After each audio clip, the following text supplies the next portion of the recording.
Good evening, ladies and gentlemen. Thank you for tuning in to our very special episode of The Untold. I'm your host, Abdullah Hindiani. And I'm your host, AziadiQ8 and today we're going to be joined by Maryam Alawadhi, who's a childbirth educator and a doula. And I'm so surprised that we have these in Kuwait. Very well said, Lajane. Motherhood is held at such a high place. It's such an esteemed and prestigious kind of position. Especially in Arab countries and Muslim societies, we hold mothers at such a high highs. So it's always, a proudful moment to sit down and talk to an actual mom who also advocates about motherhood and the blissful things that comes with it. I agree. It is something that's so natural, but so forgotten sometimes, but it's the foundation of how we all are here, right? Without our mothers, we wouldn't be anywhere. So I'm excited to talk to Maryam today and find out what it is she does and how she can help support mothers through this process. Yeah, honestly, and to get more educated on the topic, we are going to take a break, so come down and sit with her. And we are back, ladies and gentlemen. Thank you for joining us on The Untold, but most importantly, thank you, Maryam Alawadhi, for being our guest tonight on the program. Thank you for having me. It's wonderful to have you. And before we get into it, because I know that you're a childbirth educator and a doula, which is really interesting to hear that, we have them in Kuwait. I wanted to ask you about the beginning, your own experiences giving birth. What was it like? So my first birth was back in 2018, and I was about 19 or 20 years old. MashaAllah. And my second birth was back in 2024, and I had very polar opposite births. So one experience was completely different from the other, and I feel like that's what got me into this field of work in the first place. Now, also, and I'm going to be seated here in the male audiences, I'm going to be the outlier of this episode. So I'm going to be asking a little bit something out of curiosities, because I know for a lot of women, a lot of females who go after pregnancy, they feel, afraid of doing a lot of physical activity, but you approach it, differently. You actually tackled, fitness and physical activities. Yeah. So how did you approach all of this? So first of all, like postpartum fitness, there's a lot that goes into it, right? It's not like you can give birth and jump straight back into training. There's a lot of things you have to do first. You have to make sure your abdominal separation is healed, diastasis recti. You need to have that closed up before actually beginning strength training and lifting weights. If you do go to the gym way too soon, you can actually do irreversible damage. And that's some things a lot of moms don't really keep in mind, especially when they're like, oh, I'm just going to give birth and I want my body back and I'm going to go straight back to the gym.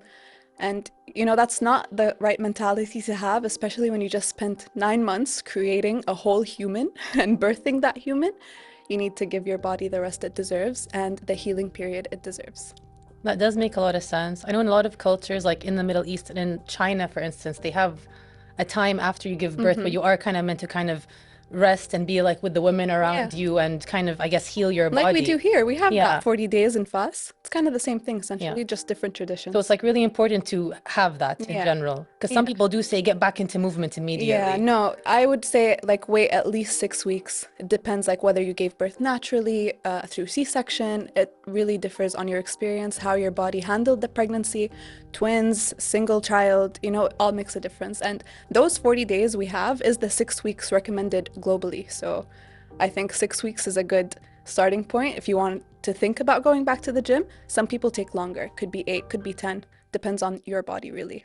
Makes sense. Yeah, but is there physical, attributes that tells you're ready? Because I know, for me, when you're training, there's something called CNS, which is the central nervous system, where when you're training, and then over time it accumulates, and then you actually feel it. You feel physical exhaustion. So is there something equivalent to that for, females after giving birth, where they know that their body right now is in perfect shape to get back into fitness activity? So I would say, I would tell moms, just listen to your body. If you feel ready to go, you probably are. Just maybe go check with a physiotherapist or check yourself if you have abdominal separation still. Because if that's still there, you need to tackle that first. You need to fix that in order to start the other work. Well, it makes sense because everyone is kind of individual, even in things other than giving birth. Everyone, how they recover from anything, it's kind of individual experience. There are certain, parameters that fit all, but in the end of the day, if you don't listen to your own body, you're not going to get anywhere. Yeah. And doing things because you think you should do them or because you have to do them is kind of societal pressure. Yeah, that's a big thing. It can be counterintuitive and it can actually sometimes make things worse rather than better. So I wanted to ask you also, did you start helping mothers or start doing this informally before you got certified? Yeah, for sure. I feel like, well, first of all, I was the first in my friend group to get married. I'm still the only person married and with kids. But it's like along the way, as I met new people, I got a lot of questions about birth, about breastfeeding, about all that, because I gave birth so young, because I had that experience so young. So honestly, especially after my second child was born, after having that experience and that, you can say, euphoric birth and just how happy I was with it, I couldn't wait to just tell every woman on how I achieved that, what I did to get there, and I wanted to help any pregnant woman I could see. Like if I see a pregnant woman, I'd be like, can I tell you something? I would love to impart this knowledge to anyone and everyone. So I was like, maybe I should work as a doula and a childbirth educator, because I feel like truly this has been really enlightening. I feel like this is my calling, and I keep telling my husband, I think I finally found my calling. You know, when I grew up and I had different hobbies, I had different passions, and I never ever thought I'd be into this kind of stuff.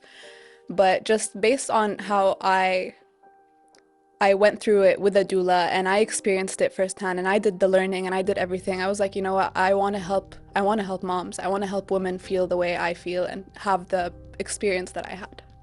And you know, speaking about helping other moms, is you know, you said you thrived in telling them, you know, what to do or how to react to this kind of condition. Is there something about motherhood that maybe not a lot of people know about? So something about motherhood that I feel like isn't talked about enough is how lonely it can get. So as a society, everyone accepts mom to just be moms, you know, and be on top of everything all the time. And it's just, you have to do it. You're the mom. And I feel like that can get lonely, especially with the pressure it adds. And yes, of course, we can confide in other moms and talk about our feelings and share experiences. But at the end of the day, us as moms too, we put pressure on ourselves to like be the perfect moms and be the right parent for our child. So sometimes we don't talk about it as much as we need to, and the hardships we face with our children. Don't get me wrong, I love being a mom. It's my favorite job in the world, but it can get hard and it can get lonely, and I feel like that's not talked about enough. I think you're so right. I think women, and especially mothers, put so much pressure on themselves to be kind of perfect, to be able to look after the kids, go to work, make sure the family is running, make sure the house is running. And they put a lot of it on themselves, but it's also societal expectations. And if you're failing in one regard, you kind of think of yourself as a failure because you're not achieving what all the other mothers and all the other women are doing. Exactly. But there's all this invisible work that kind of goes on unnoticed, and it's not easy. So in general, though, because you're not only a childbirth educator, but you know, you're a mother, you're an athlete. So how do you feel like all these different roles help shape you to be the woman that you are? So I feel like the most important role is mother. Like mother, athlete, childbirth educator. I just pick mother to be on top because that kind of cascades into everything else. Motherhood is what got me into like actual training and fitness in the first place. Motherhood is what got me to want to be a childbirth educator, and just it teaches you so much. It teaches you patience. It teaches you selflessness. It teaches you just dedication to these tiny humans that, you know, it's so selfless to just give a huge chunk of your life to these babies and to these children and not expect anything in return. I feel like that builds a lot of character, and I feel like it translated into other fields in my life. And also, speaking about building character, you said that one of the things that's not being talked about is the loneliness that comes with it. So how did you tackle that? Like, how did you overcome those kind of feelings? So I have a really, really supportive husband. Who's sitting right there. Who's sitting right there. He is my best friend. And I feel like without him, it would have been a lot lonelier. Obviously, he's not a woman. He doesn't fully understand it, but he does try his best to understand it. And that really, really helps. And, you know, it's sad because not a lot of people can say that, can say we have a supportive partner. We have like family all around us helping us. Alhamdulillah, we live in our parents' house, like my mom and dad's house. So we have help all around. And I feel like that really helps with the loneliness, like getting that help. But a lot of moms, mashallah alayhum, they have no help. And I actually posted something on my story today. My nanny is sick and I had to tackle the kids on my own today, and school and diaper changes and everything. And I was like, oh my gosh, how do moms do this? It's truly a superpower.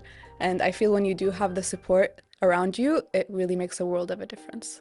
Yeah, I can only imagine because support goes a long way. It's not something you can do on your own.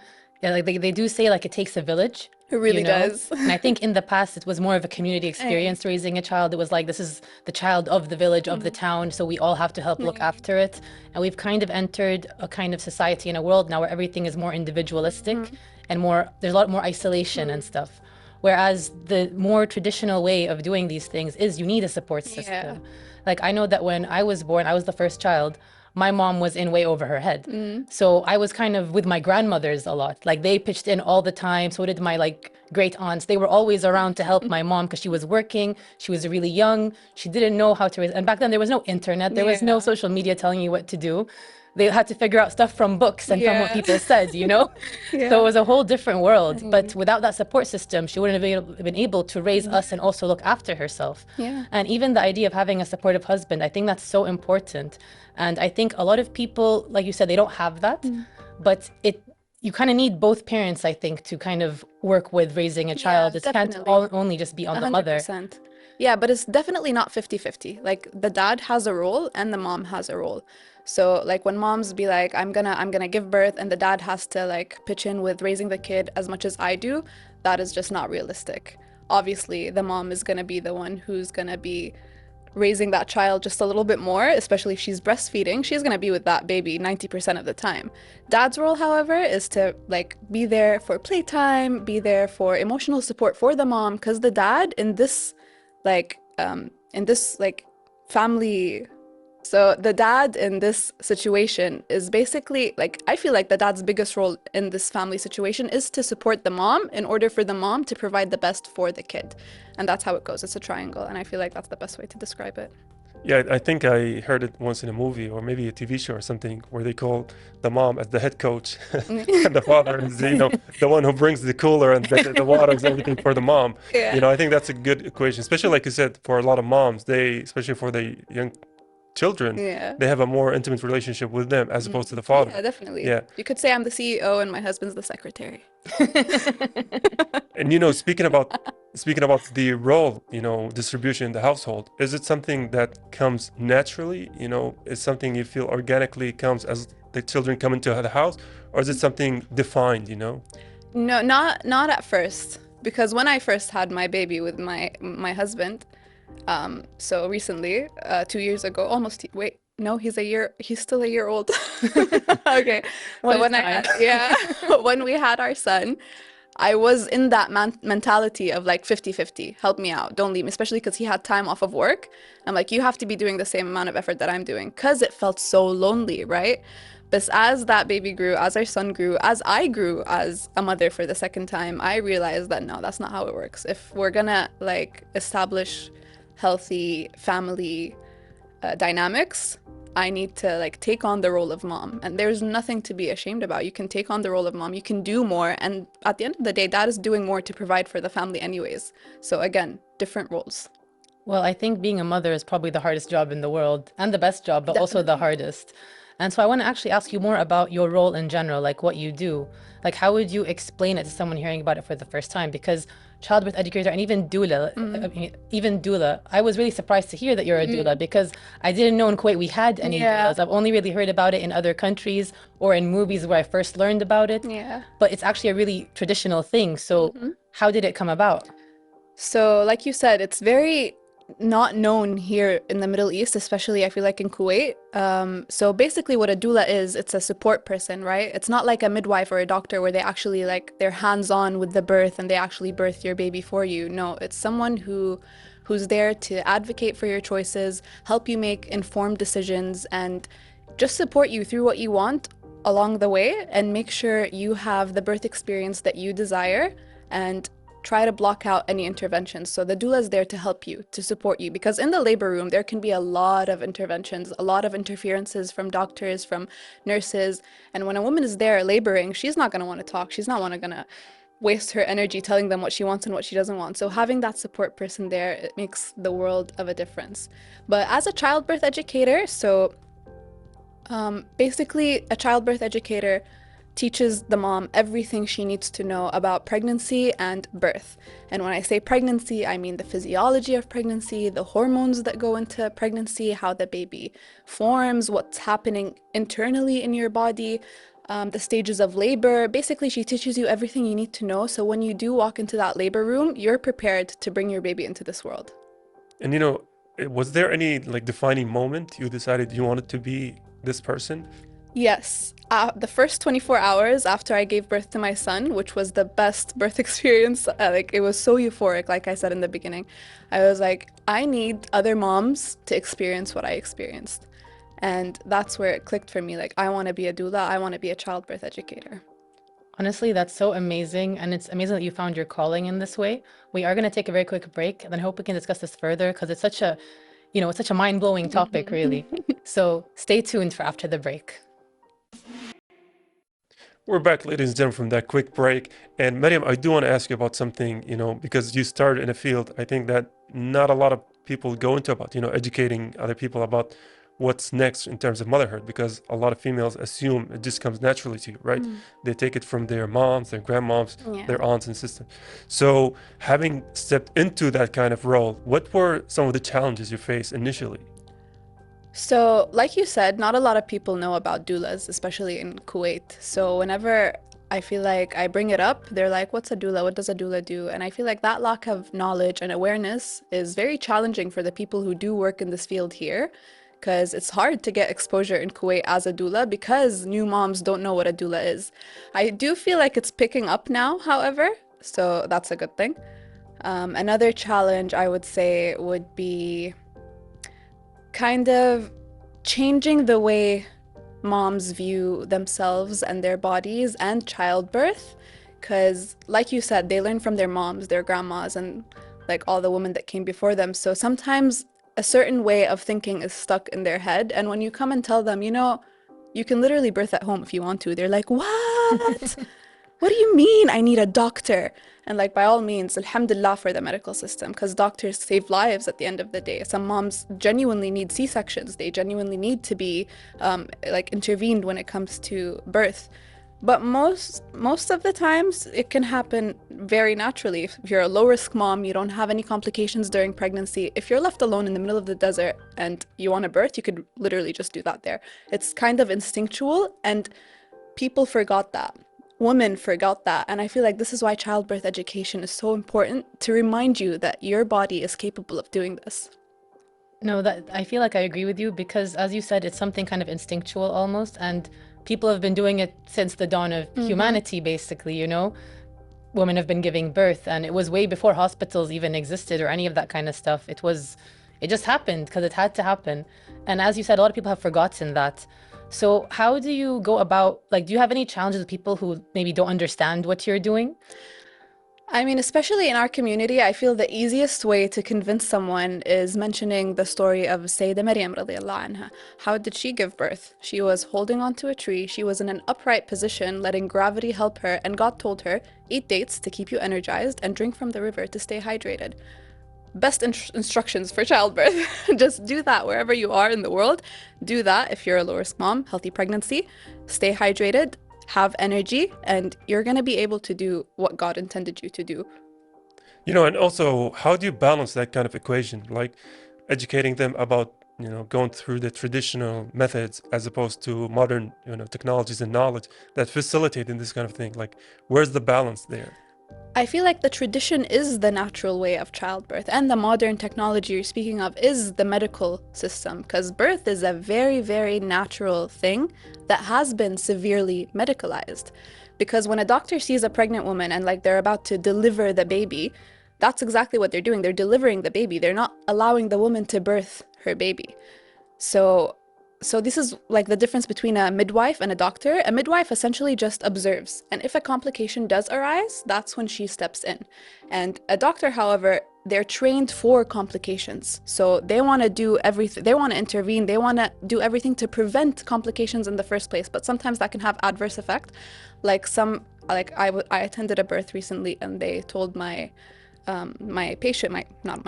client that she needs to break her waters to speed up the labor.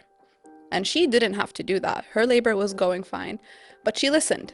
And they did do that, and it turned into a lot more interventions. So the contractions didn't speed up, so they needed to add Pitocin, they needed to do this, they needed to do that. So once you say yes to one medical intervention, that's when you're allowing everything else to just happen for you instead of you working with your body.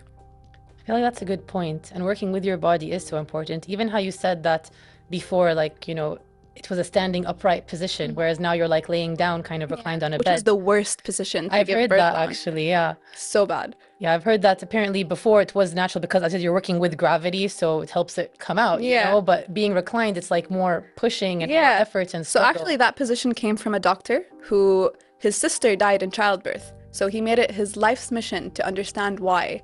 So that position where the woman is laid back was made for him to observe what's going on and how the baby is coming so he can understand what happened to his sister. That's where the story came from. So it was a man's decision. Nuqla, that should be enough to convince you that it's not what we're supposed to be doing. Too many things come from men's decisions. I mean, hopefully good things. It's mixed. I do want to ask you about something, you know, once you're having a client comes into you and talk to you about, you know, wanting to better understand the situation, like talk us through the step-by-step kind of, you know, way or method you approach this kind of thing. So initially I'd start by asking like what her vision is for her birth. Because at the end of the day, as a doula, I'd want to give the client the experience that she wants. I don't want to impose my ideologies on her. I don't want to tell her, Tara, hada sah. Sorry, Tara, this is the right thing to do. This is not the right thing to do. No, I want her to tell me what she wants and I'll support her from there. Again, I'm a support person. As a childbirth educator, I'm going to tell her everything factual to the T, whether she likes it or not. I'm going to tell her this is going to work, this isn't going to work. But you do what you want to do at the end of the day. So how come you decided to be both a childbirth educator and a doula? Because they seem to have a bit of opposing ideologies. Yeah, so I mean, it's not so opposing, but like I said, as a doula, I'm not really there to kind of educate her on anything. I'm there to support her. I'm there to advocate for her choices. I'm there to tell her, if you choose this option, this is the outcome you're gonna probably get. If you choose this option, these are the pros and cons. As a childbirth educator, I take her through everything. So I don't even have to tell her, Tara, if you choose this, this is gonna happen. She's gonna know. So I feel like having a childbirth educator and a doula go hand in hand because you're gonna need all that information, and then having the doula during the labor is gonna be a lot of helpful support for you to birth your baby. And like, what do you usually tell, you know, first-time mothers? Like, what is your usual go-to kind of advice? Just educate yourself. Even if you're not willing to like take childbirth education classes, read books, watch every YouTube video known to man about birth and pregnancy. The more knowledge you have, the more confident you're going to be in the labor room, the more confident you're going to be in yourself and your body and your body's capabilities. So education is just the best thing you can do as a mom for yourself and for your baby. Well, to be honest, I would say that for me personally, I'm a bit terrified of the idea of childbirth, and everything I've learned about it has kind of been against my will from movies and shows, and they really portray it in a really kind of horrific way. It looks like such a terrible experience. And to hear you talk about how it was such a euphoric experience, like completely the opposite of everything I've kind of internalized about it. So for you, was the process, like I said, more euphoric that made you want to like keep doing it? Because I keep hearing a lot more horror stories about the situation. That's another reason why I'm doing what I'm doing, because Slidge, the social media, movies, TV shows, they portray birth as something like screaming and pain, I'm gonna die. Yeah, It's not like that. I mean, it's painful.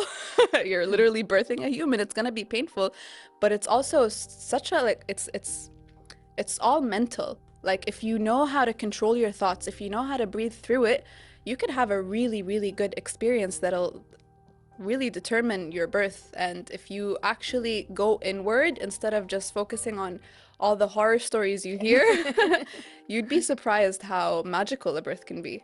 I was going to ask, what kind of, you know, expectations you tell moms about, you know, especially during those first early hours? Like, what is something that they can expect to overcome these kind of fears, these kind of pains? So I don't tell them what to expect, because every birth is going to be different. Sometimes their complications will arise. Sometimes the mom is not going to have the outcome that she planned for, and that's okay.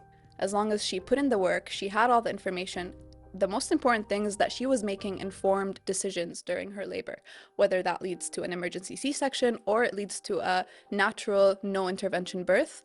I feel like having that knowledge is really beneficial. Well, knowledge is always a good thing, I think. The more informed you are about stuff, the more you're able to tackle it, kind of. As long as you don't get too in your head about it, Yes, as we've discussed. exactly. And it's really interesting to hear how much of the kind of fear mongering that goes on around this stuff, when it is actually one of the most natural processes in the entire world. Like, all women who give birth, and it's how we exist, you know, it's how everything works, really. It all goes back to that. So it's really interesting to hear like your version of it, because it's like a bright way of looking at it from everything else that I've heard. Yeah, and you know, fear actually closes up the cervix. Really? So if you're fearful during labor, your birth is going to take a lot longer than what it needs to, like how long it needs to take, because the adrenaline in your body is going to rise, and that's not going to help. Your cervix is going to tighten up, your baby's not going to go down. If you're relaxed, if you have all that oxytocin and you have a good support person with you, and you have like good words of affirmation, and you're telling yourself this will pass, this is good, I'm doing a great job, that causes that like burst in oxytocin in your body, which in turn opens up the cervix. It helps your baby come to this world faster. So relaxation and excitement for your baby is actually what helps, not fear and adrenaline. I mean, that makes so much sense, because in general, you think fear is like the fight or flight response, and the body stops functioning in that. So it does make sense that it should be a more relaxed, happy kind of situation. It does, yeah. You know, I can't say that I know. I feel like you have so much experience. I am so lost in this episode. Are you married? Yeah, but honestly, I feel like this goes to all mothers, right? That, you know, alhamdulillah, in Islam, we value mothers so highly, right? Al-Jannah tahta aqdamkum. So without anything more to say, I think this goes to all mothers, how thankful we are. And we do know the amount of trouble and pains you go through all of these. But let's talk about afterwards. You know, what should first-time moms expect when it comes to mental or physical, you know, those early days, you know, not before they are completely back to normal? So postpartum depression is a thing, and a lot of women do experience that, regardless whether they had a natural birth or a C-section or whatever. However, if you do have a natural, non-medicated birth, the chances of you having postpartum depression are way less, and the bond you have with your baby is a lot bigger. But I would like, moms should expect a roller coaster of emotions regardless. It's gonna be just a whole new territory, especially if you're a first-time mom. Honestly, even if you're a second-time mom, I feel like every birth just differs from the last, and you just need to be prepared for whatever. But I would just recommend and advise moms to use this time to just bond with your baby, be in that newborn bubble, and let everything else just work itself out. Honestly, that's amazing to hear. It's so good to hear that there are like tips that can kind of work to kind of relax the mother. And even afterwards, I think a lot of people forget about how, you know, emotionally exhausting and physically exhausting the after effects can be. I do want to ask you about before giving birth, though, because a lot of women during pregnancy are afraid to exercise and stuff like that. But I've heard that if you keep up your fitness beforehand, it actually helps ease the birth. Is this true? Not necessarily true, but exercise and nutrition play a huge part in the health of your pregnancy and the health of your baby. So whether you've never trained in your life before or you're a professional athlete, I would advise every mom to have some sort of movement and exercise during their pregnancy, because that in turn will help stamina during labor. It'll help because labor takes a lot of energy out of you, and if you're not used to exerting that much energy, it's going to hit you like a train. So having that stamina, having that healthy cardiovascular system while you're pregnant will help you during labor. And nutrition, of course. Nutrition plays the biggest role in the health of your baby, and surprisingly, even the dad's nutrition. So even before conception, the dad, if he's a healthy partner, then in turn the baby is going to grow up to have healthy factors. Well, I think that's a very good message to wrap the episode on, right? Is that to keep your health and fitness levels at peak levels so that your children can be at peak levels. With that being said, Maryam Alawadhi, I do want to thank you for joining us today on The Untold. Thank you for having me. I love this talk. I loved it too. It was such a pleasure to talk to you and hear like the different sides of things and how it can be a kind of positive experience. So thank you for that. And I hope you guys also enjoyed. We're going to take a quick break. And we're back from that short break. And honestly, Abdullah, I think talking to Maryam was really enlightening. I know I have a big fear of the whole process myself from everything I've seen, but she made it seem like a really wonderful experience and something that's actually not to be afraid of, but something to enjoy because it's part of life. It is, honestly, and I loved how she brought awareness into the idea of how natural it is, right? Because a lot of people now, like we discussed in the conversation, because of movies, TV shows that made it such a horrifying kind of experience, a lot of people have negative, connections to it. But she was like, no, that's not how the real is. And for a lot of first-time moms, that should be their, signs, right? And I'm glad that we took the opportunity on The Untold to give them this kind of education. I agree. And I'm glad there are people out there who, help mothers out in this kind of amazing time and give them the right information and support that they need so that they can have the best experience possible. And I think, we learned a lot about this. Well, God bless all moms. Allah يحفظ كل أمهاتنا. With that being said, that's all of the time we've had on The Untold. Goodbye for now. Goodbye and see you next time.